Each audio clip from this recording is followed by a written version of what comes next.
Les adolescents sont capables de faire les choses les plus folles et de prendre des décisions impulsives que la plupart des adultes considéreraient comme dangereuses et mauvaises, et qui peuvent conduire à certaines des peines les plus sévères qui existent, y compris la perpétuité. Du choc à la colère en passant par le déni, l'incrédulité et même l'absence d'émotion, préparez-vous à vivre des émotions brutes en direct de la salle d'audience, alors qu'ils réagissent à l'annonce de leur sort. Je commencerai par un adolescent qui n'avait aucun remords de tuer des gens et qui avait un faible pour les mots assassins écrits en gras sur les chemises. Vous comprendrez la plaisanterie dans un instant. Le 27 février 2012, les couloirs du lycée de Chardon ont résonné de coups de feu alors qu'un ancien élève, T.J. Lane, né le 19 septembre 1994, mettait à exécution un plan odieux. Lane est entré dans le lycée de Chardon avec une arme de poing Ruger Mk3 Target volée, cachée sous sa chemise. Vers 7h24, un seul coup de feu a retenti, suivi d'une succession de coups de feu qui ont poussé les élèves à se mettre à l'abri. J'ai entendu des coups de feu dans la cafétéria, si bien que nous avons éteint toutes les lumières dans ma classe. Il n'a rien dit pendant tout le temps où il a tiré. J'ai entendu quelqu'un crier derrière moi, à terre, et j'ai entendu un tas de tirs, de coups de feu. En quelques minutes, Lane a ciblé un groupe spécifique d'étudiants, tirant à bout portant et semant le chaos dans son sillage. Danny Parmertor, 16 ans, Demetrius Hewlin, 16 ans, et Russell King Jr., 17 ans, ont été tués. 3 autres personnes, Nick Walczak, Nate Mueller et Joy Rickers, ont été blessés, Nick étant paralysé. Une alarme a été déclenchée, et en quelques minutes, l'école a été envahie par les forces de l'ordre. Lane a pris la fuite, mais sa liberté a été de courte durée. Tous nos lycéens sont maintenant en sécurité. Les personnes en garde à vue doivent se rendre. Nous savons maintenant que 5 personnes ont été abattues. Au cours de la procédure judiciaire, Lane a été inculpé de plusieurs chefs d'accusation, dont 3 de meurtres aggravés. Une audience d'aptitude a été convoquée et, malgré les arguments de la défense concernant l'état mental de Lane, il a été jugé apte à subir son procès. Le juge a condamné Lane à 3 peines de prison à perpétuité consécutive sans possibilité de libération conditionnelle. Étonnamment, ce n'est pas la chose la plus folle qui s'est produite dans la salle d'audience. Le jour de sa condamnation, T.J. Lane a été conduit à l'intérieur et, d'un geste rapide, il a déboutonné sa chemise bleue pour révéler un t-shirt d'un blanc immaculé portant le mot « Killer » en lettres noires et grasses. Une sorte de miroir tordu de la tenue qu'il portait le jour de la fusillade. Lorsqu'on lui a demandé s'il avait quelque chose à dire, Lane a fait une déclaration si profane et si choquante qu'elle semblait défier la réalité. La main qui a appuyé sur la gâchette qui a tué vos fils se masturbe maintenant à leur souvenir. Allez tous vous faire foutre. Oui, il a vraiment prononcé ces mots. Il est actuellement logé dans une cellule d'isolement dans la section Supermax du pénitencier de l'État de l'Ohio, à la suite d'une tentative d'évasion ratée de l'Institut correctionnel d'Allen. Si l'incapacité de TJ à lire la pièce n'est pas assez choquante, attendez de voir la réaction de Chandel lors de son procès.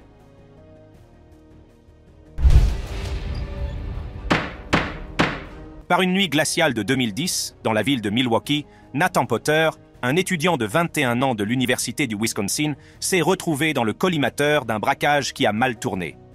Chandel Jackson, un jeune homme de 19 ans à l'esprit sombre, s'est engagé dans une voie encore plus sombre lorsqu'il s'est mis en route avec Derek Thomas, 20 ans, dans l'intention de commettre un vol. Nathan Potter a été assassiné il y a 2 mois à River West.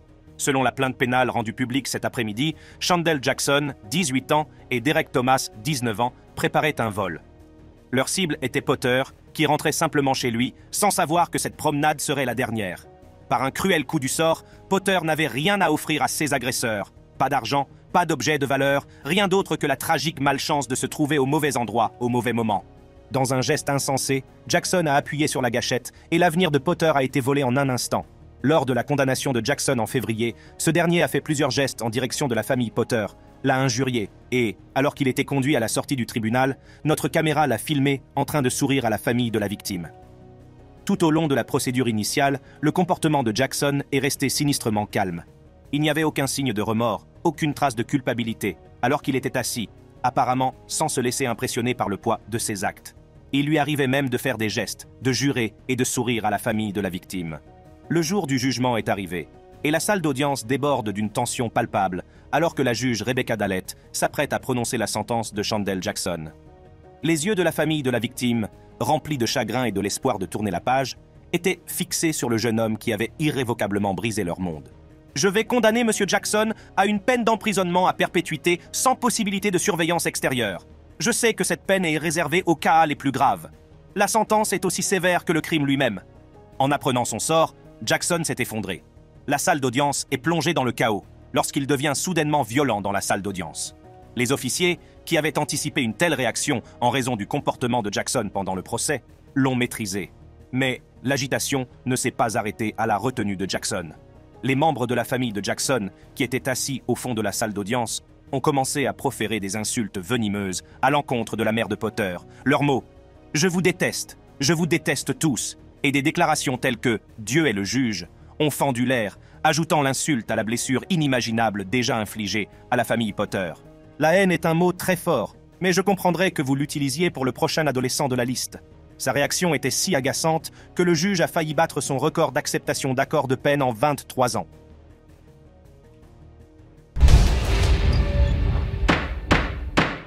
Volume à main armée. Chef d'accusation 3. Association de malfaiteurs en vue de commettre un vol à main armée. Chef d'accusation 6. Arme à feu. Et chef d'accusation 7 de meurtre au second degré.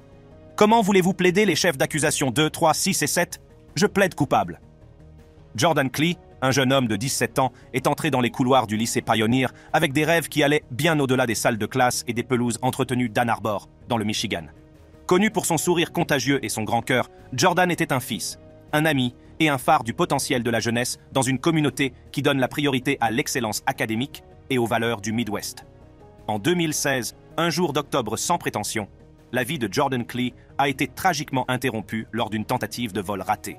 Le matin du 4 octobre 2016, avez-vous convenu et conspiré avec deux autres individus, Delrano Grasset et Jermarius Ellison, pour commettre un vol à main armée? Oui. Et qui allez-vous voler? Jordan Clee. Qu'avez-vous fait avec cette arme? Et monsieur Jordan Clee, je lui ai tiré dessus. Dans cette affaire pleine de rebondissements, Denta Wright, 17 ans, devait répondre de graves accusations, notamment de vol à main armée, d'association de malfaiteurs en vue de commettre un vol à main armée et de meurtre au second degré. Lorsque Wright est entré dans la salle d'audience, le poids des charges pesait lourd dans l'air. Le comportement de Wright était indéchiffrable. Son visage était un masque énigmatique qui ne révélait pas grand-chose de l'agitation qu'il pouvait y avoir en dessous, mais avec le déroulement de l'affaire, il en a révélé un peu trop, choquant les témoins et bouleversant même le juge au point d'altérer son jugement. « Je veux juste vous dire que je serai bientôt à la maison, Ripkin. J'aime ma famille. C'est tout ce que vous avez à dire. Oui. » Le juge, manifestement lassé par l'attitude de l'accusé, a mis fin à la procédure et a demandé à l'accusation d'envisager de porter l'affaire devant un tribunal où Wright encourait une peine plus sévère s'il était reconnu coupable par un jury.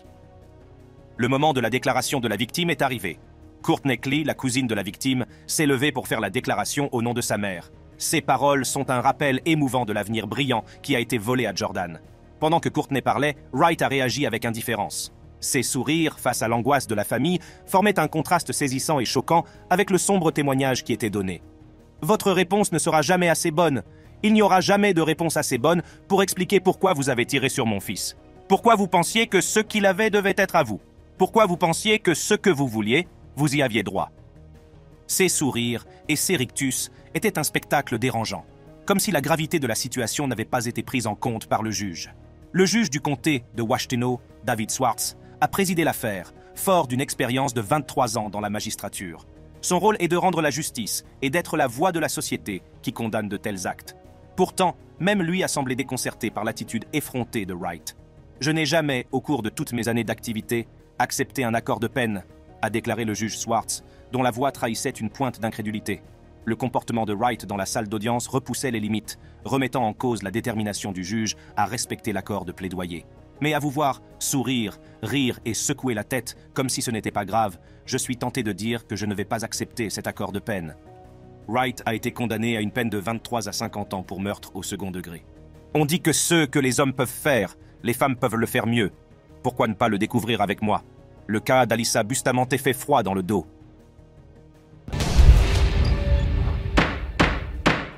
Nous sommes ici aujourd'hui pour la lecture de l'acte d'accusation. Monsieur Kink, Mlle Bustamante attendra la mise en accusation formelle et plaidera non coupable. D'accord. Dans le paysage serein de Saint-Martins, dans le Missouri, deux familles ne se doutaient pas qu'elles étaient au bord d'une tragédie qui allait bouleverser leur vie et ébranler la communauté de Sainte-Élisabeth Holten. Une petite fille de 9 ans aux yeux brillants était connue pour son esprit ludique et la joie qu'elle apportait à ceux qui l'entouraient. Elle vivait avec sa famille à 4 maisons d'Alyssa Bustamante, une adolescente dont l'apparence extérieure masquait les troubles intérieurs. Alyssa Dylan Bustamante est née le 28 janvier 1994 dans une vie instable. La lutte de sa mère contre la toxicomanie et l'incarcération de son père ont laissé Alyssa et ses frères et sœurs à la charge de leurs grands-parents, Gary et Karen Brooke. Alors qu'Alyssa entrait dans l'adolescence, des signes de détresse ont commencé à apparaître. Bustamante l'avait mélangée à de la musique et l'avait postée en la montrant en train d'attraper une clôture métallique électrique. « Je t'attrape en premier. » Ah. Elle incite ensuite ses petits frères à saisir la clôture électrifiée. Ah. Vers 2007, ses amis et sa famille ont commencé à remarquer des changements dans son comportement. Une tentative de suicide a conduit à son hospitalisation, révélant la profondeur de ses problèmes de santé mentale. Dans les jours précédant le 21 octobre, Alyssa a creusé une tombe dans les bois derrière sa maison, début de l'acte sinistre qu'elle préparait. Ce mercredi fatidique, alors que le soleil commençait à se coucher, Alyssa a mis son plan à exécution. Elle persuada sa jeune sœur d'inviter Elisabeth dans les bois sous le prétexte d'un jeu amical. À l'insu de l'innocent enfant, elle tombait dans un piège méticuleusement tendu par quelqu'un qu'elle considérait comme un voisin et un ami. « Ok, je ne lui ai pas tranché la gorge, je l'ai étranglé. »« Vous l'avez étranglé ? Vous l'avez étranglé avec vos mains ? Oui, d'accord. Aviez-vous un couteau sur vous ? Oui. L'avez-vous égorgé à un moment ou à un autre ? Oui. L'avez-vous égorgé après ? Le journal qu'elle tenait est devenu un élément de preuve essentiel, car il contenait une entrée obsédante datant du jour du meurtre. Alyssa avait tenté de masquer les mots par des gribouillages, mais les experts médico-légaux ont pu retrouver l'aveu effrayant qui décrivait le meurtre avec un sentiment de fierté et d'exaltation. Les mots « Je viens de tuer quelqu'un, putain »,« Je l'ai étranglé, je lui ai tranché la gorge et je l'ai poignardé, et maintenant il est mort. Je ne sais pas comment me sentir en ce moment », suivi de « C'était incroyable ». Dès que vous dépassez le sentiment de « Oh my God, je ne peux pas faire ça, c'est plutôt agréable. Je suis un peu nerveuse et tremblante en ce moment. Il faut que j'aille à l'église maintenant. LOL ont été écrites, fournissant un compte-rendu brutal et troublant de ses actions. Dans un moment de remords, Alyssa s'est adressée au tribunal et à la famille Dolten lors de sa condamnation. Sa voix tremblait lorsqu'elle a exprimé ses regrets. « Si je pouvais donner ma vie pour la ramener, je le ferais. Je suis désolée. » La principale raison d'accepter l'offre était d'éviter la certitude absolue d'une condamnation à perpétuité, sans possibilité de libération conditionnelle. S'il y avait eu une autre option, il n'y aurait pas eu de raison d'accepter cette offre. Elle a accepté de plaider coupable et a été condamnée à une peine d'emprisonnement de 3 ans. Peine d'emprisonnement à perpétuité assortie d'une peine d'emprisonnement de 30 ans. Alyssa semblait avoir les démons contre lesquels elle se bat, et c'est pourquoi elle a fait ce qu'elle a fait. Mais qu'en est-il d'un adolescent qui a laissé la peur obscurcir son sens du jugement et qui a fait l'impensable ?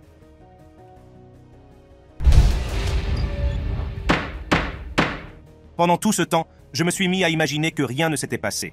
Et c'était ma défense pour tout quand j'étais enfant. Si quelque chose allait mal, il fallait l'ignorer. Et ça passait. Et ça a marché quelques fois, et c'est pour ça que j'y ai cru. L'histoire de Joshua Phillips commence à Allentown, en Pennsylvanie, où il est né le 17 mars 1984. Son enfance a été marquée par l'ombre de son père, Steve, un homme qui luttait contre la toxicomanie et la violence, et qui faisait régner une atmosphère de peur au sein du foyer familial. Melissa, la mère de Joshua, a fait les frais du tempérament imprévisible de Steve, un tempérament qui a également dominé le jeune Joshua, fixant des limites strictes et des attentes qui ont façonné son enfance. La famille Phillips a fini par déménager vers le sud, laissant derrière elle le froid de la Pennsylvanie pour la chaleur de la Floride. De l'autre côté de la rue vivait Maddie Clifton, une fillette de 8 ans pleine de vie avec laquelle Joshua partageait une amitié simple et innocente. Ils étaient des enfants, des voisins et des compagnons de jeu.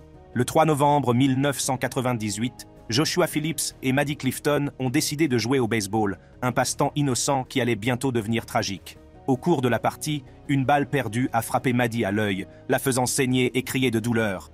La panique s'empare de Joshua, dont la peur du tempérament violent de son père l'emporte sur toute pensée rationnelle.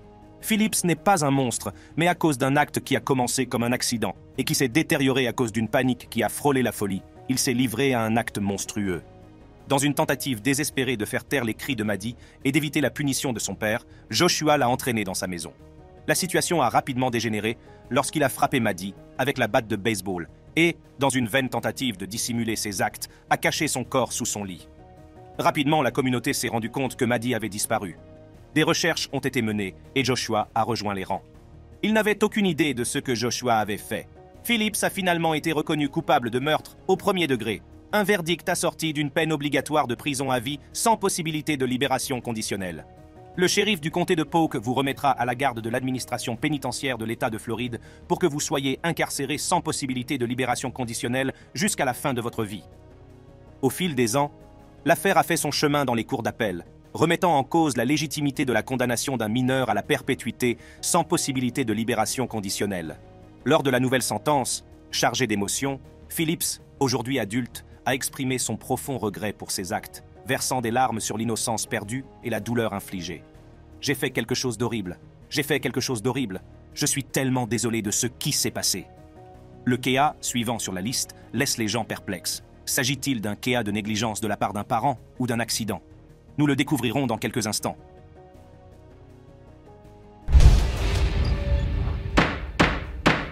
Dans la banlieue tentaculaire du comté de Broward, en Floride, un jeune garçon nommé Lionel Tate va se retrouver mêlé à un récit aux conséquences inimaginables. Né le 13 janvier 1987, Lionel Tate a été élevé dans un environnement familier à de nombreux enfants américains. Mais sa vie a pris un tournant qui l'a distingué de la manière la plus tragique qui soit. La vie de Lionel Tate a commencé le 28 juillet 1999, alors qu'il n'avait que 12 ans. Ce jour-là, Kathleen Grossett Tate, agent de police de l'État de Floride et mère de Lionel, se voit confier la garde de la fille de son amie, Tiffany Eunice. La fillette, âgée de 6 ans, devait passer la soirée chez les Tate. Au fur et à mesure que la soirée avançait, les deux enfants ont été laissés à jouer en bas, tandis que Kathleen Grossett Tate dormait dans sa chambre à l'étage. Elle s'est réveillée en entendant Tiffany crier en bas. Kathleen est sortie de sa chambre et a crié dans les escaliers de se taire et que si tu ne le fais pas, je descendrai te frapper. Lorsque Kathleen a réalisé ce qui s'était passé, il était trop tard. Tiffany Eunice était morte, sa petite taille avait été violemment agressée. Elle présentait de graves ecchymoses et blessures. Ses jambes, ses pieds et son cou étaient marqués par de graves contusions, comparables aux traumatismes que l'on peut subir lors d'un choc avec un véhicule à grande vitesse. L'autopsie révélera plus tard une fracture du crâne, une lacération du foie, une côte cassée et un cerveau enflé. Des blessures si graves qu'elles ont été comparées à celles d'une chute d'un immeuble de 3 étages. Le procès de Lionel Tate s'est ouvert sous l'œil des médias et de l'opinion publique. En août 1999, Lionel Tate, âgé de 12 ans, est devenu l'un des plus jeunes Américains jamais accusés de meurtre au premier degré, la victime étant Tiffany Eunice, âgée de 6 ans. L'accusation a présenté un dossier qui s'articulait autour de la règle du felony murder, une doctrine juridique qui permet d'inculper un individu pour meurtre si la mort survient au cours de la commission d'un crime, en l'occurrence la maltraitance d'un enfant. En janvier 2001, à l'issue d'un procès qui a captivé et divisé la nation, Lionel Tate, alors âgé de 13 ans, a été reconnu coupable de meurtre au premier degré. Le verdict a fait date, faisant de Tate le plus jeune Américain jamais condamné à la prison à vie sans possibilité de libération conditionnelle. La sentence a été prononcée par le juge Joel T. Lazarus, qui a déclaré que les actes de M. Tate n'étaient pas ceux d'un enfant, mais qu'ils étaient au contraire froids, insensibles et d'une cruauté indescriptible. Les réactions de Tate étaient pleines de remords et de regrets visibles. Que l'affaire de Lionel soit un accident ou non, il passera un long moment en prison. Mais voici une affaire dont il a été prouvé qu'elle n'était pas un accident, mais qu'elle avait été planifiée et exécutée par Mackenzie.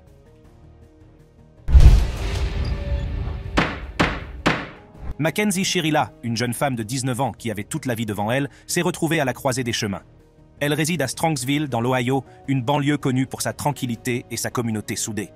Pourtant, sous la surface de cette existence d'adolescente apparemment typique, un réseau complexe de relations et d'émotions tisse un récit qui aboutira à une issue insondable. Shirilla a été reconnue coupable de meurtre pour avoir tué son petit ami, Dominique Russo, 20 ans, et son ami, Davion Flanagan, 19 ans, lors d'un accident de voiture en juillet dernier. Dominique Russo, le petit ami de Shirilla, était un jeune homme dont la présence apportait joie et rire à ceux qui l'entouraient.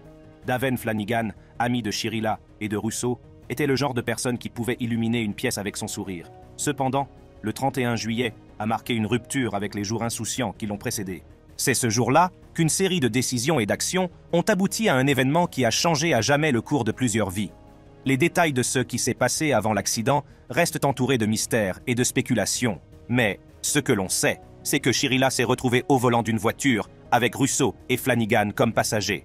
Cet accident s'est produit dans le nord-ouest de Strongsville en juillet 2022. L'accusation affirme que Shirilla roulait à 100 mph lorsque la voiture est sortie de la route et est entrée en collision avec le bâtiment. La voiture de Mackenzie Shirilla a percuté le bâtiment et a été endommagée au point d'être méconnaissable. Le véhicule, qui roulait à une vitesse stupéfiante de 160 km/h, s'est transformé en tombeau mutilé pour Russo et Flanagan, qui sont décédés des suites de leurs blessures. Les images de surveillance ont fourni un récit effrayant, montrant la voiture de Shirilla dévalant la route à grande vitesse, sans aucune tentative de freinage ou d'embarder. Les conséquences involontaires et collatérales d'une décision égoïste, intentionnelle et cruelle de Mackenzie se répercuteront à jamais dans le temps. Elles ont littéralement changé l'histoire parce qu'elles ont mis fin à 2 vies. Les preuves indiquent un acte délibéré et le poids de la loi commence à peser lourdement sur Shirila. Accusée de 2 chefs d'accusation pour meurtre, la réalité de sa situation est devenue tout à fait évidente. Les chefs d'accusation suggèrent un acte prémédité, qui entraînerait de graves répercussions juridiques. La juge Nancy Margaret Russo a pesé les témoignages et les preuves avec la gravité qu'ils exigeaient. Dans sa sentence finale, elle a reconnu les dommages causés par les actes de Shirila, les vies fauchées et l'histoire à jamais altérée. Elle a opté pour des peines concurrentes de 15 ans à la perpétuité pour chaque chef d'accusation de meurtre, avec possibilité de libération conditionnelle au bout de 15 ans. Mackenzie, qui n'a pas témoigné au cours du procès, a fait face aux familles des victimes lors de sa condamnation. En larmes, elle a lu une déclaration exprimant son incapacité à se souvenir des événements de cette nuit-là et son profond chagrin pour la perte de vies humaines. Tout au long de l'affaire, elle a fait preuve de tristesse et d'un semblant de regret. Nous pensons que Mackenzie représente une menace pour elle-même et pour la communauté si elle devait être libérée. Si vous pensez que Mackenzie était tout simplement diabolique, attendez d'entendre parler d'Aiden Fucci. Chucky n'a pas de couteau pour lui.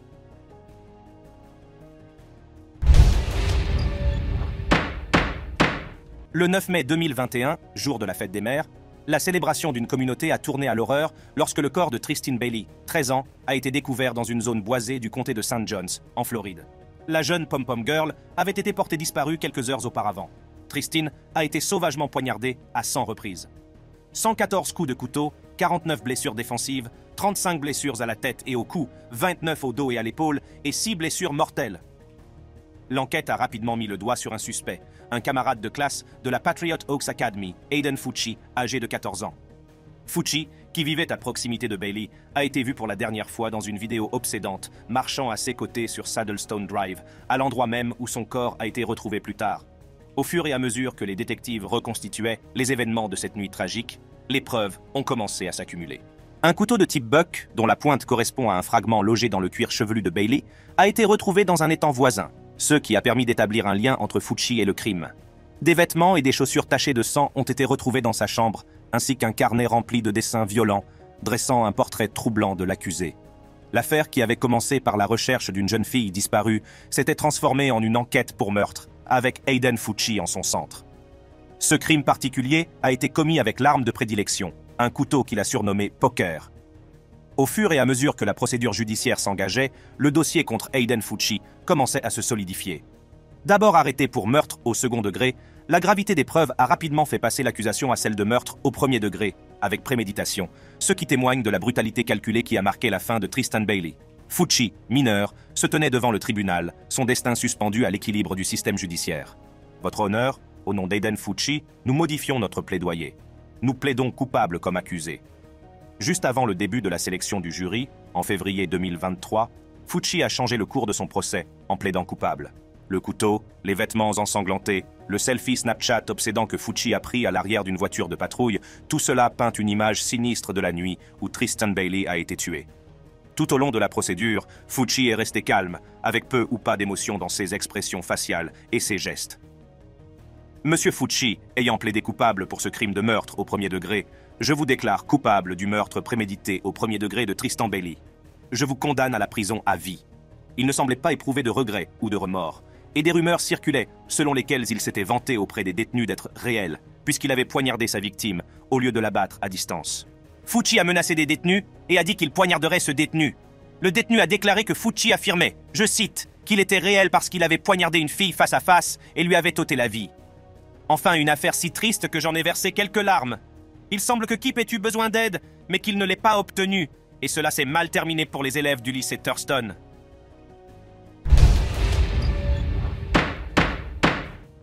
Pourquoi as-tu fait ça? Je n'avais pas d'autre choix. Kipland Kip Philip Kinkle, né le 13 août 1982, est le plus jeune des 2 enfants de William et Faith Kinkle, tous 2 professeurs d'espagnol respectés. Malgré le vernis de normalité, le foyer Kinkle recèle des secrets inavoués. Les 2 côtés de la famille de Kip avaient des antécédents de maladies mentales graves, un fait qui a été caché aux psychologues qui allèrent plus tard évaluer Kip. Au cours de l'année qui a précédé la fusillade, l'état mental de Kip s'est détérioré. Il a commencé à entendre des voix qu'il gardait secrètes de peur d'être placé dans un établissement psychiatrique. Ces voix sont devenues une présence tourmentante, le poussant à la violence et contribuant à ses délires paranoïaques. Les événements qui allaient déboucher sur une tragédie ont commencé à se dérouler le 20 mai 1998. Kip a été suspendu de l'école après avoir été trouvé en possession d'une arme de poing volée. La découverte de l'arme à feu dans son casier a entraîné sa suspension et une audience d'expulsion imminente. Son père, après avoir appris l'incident, a averti Kip de la possibilité d'être envoyé dans une école militaire en conséquence de ses actes. Un garçon de 15 ans a abattu ses camarades de classe après avoir tué ses propres parents. À la tombée de la nuit, cette petite communauté tente de comprendre l'ampleur d'une telle tragédie. Le lendemain, Kip a récupéré son fusil semi-automatique Ruger de calibre 22 et, dans une confession effrayante enregistrée plus tard, il a raconté en détail le meurtre de ses parents. Il a tiré sur son père à l'arrière de la tête et sur sa mère 2 fois à l'arrière de la tête, 3 fois au visage et 1 fois dans le cœur. Kip Kinkle, vêtu d'un trench coat pour dissimuler son arme, s'est rendu à la Thurston High School. Kip est entré dans le patio et, sans un mot, a tiré 2 coups de feu. Ben Walker, 16 ans, a été touché mortellement et un autre élève a été blessé. Kip s'est ensuite rendu à la cafétéria, où il a tiré sur d'autres élèves. « Ce truc-là, c'est le truc que tu as apporté ? Oui. C'est ton sac à dos ? Oui. Et c'est votre arme ? Oui. » En quelques instants, 24 élèves ont été blessés, et Michael Nicoloson, 17 ans, est mort. Un élève blessé, Jacob Riker, a réussi à s'attaquer à Kip alors qu'il tentait de recharger. D'autres élèves se sont rapidement joints à lui, maîtrisant le tireur alors qu'il criait « Tuez-moi !» révélant ainsi son désir de voir la violence prendre fin avec sa mort. Dans une note qu'il a écrite avant la fusillade, Kip a révélé « Je viens de tuer mes parents. Je ne sais pas ce qui se passe. Je veux mourir. Je veux disparaître. » Le 24 septembre 1999, Kip a plaidé coupable de meurtre et de tentative de meurtre, abandonnant la possibilité d'une défense fondée sur l'aliénation mentale. Le tribunal l'a condamné à plus de 111 ans de prison sans possibilité de libération conditionnelle. Si les poursuites ont permis de faire ce qui devait être fait, à savoir protéger à jamais la société contre M. Kinkle et aider nos victimes à se sentir en sécurité tout au long de leur vie, il n'y a pas de vainqueur dans cet incident. Les excuses présentées par Kip au tribunal lors de la condamnation ont été un moment triste, mais elles n'ont apporté que peu de réconfort à une communauté confrontée à la perte et au traumatisme. Ces cas nous rappellent que la justice sera toujours rendue lorsque la loi est violée. Pour profiter d'autres vidéos intéressantes, cliquez sur les vidéos qui s'affichent sur votre écran et vous vous ferez plaisir.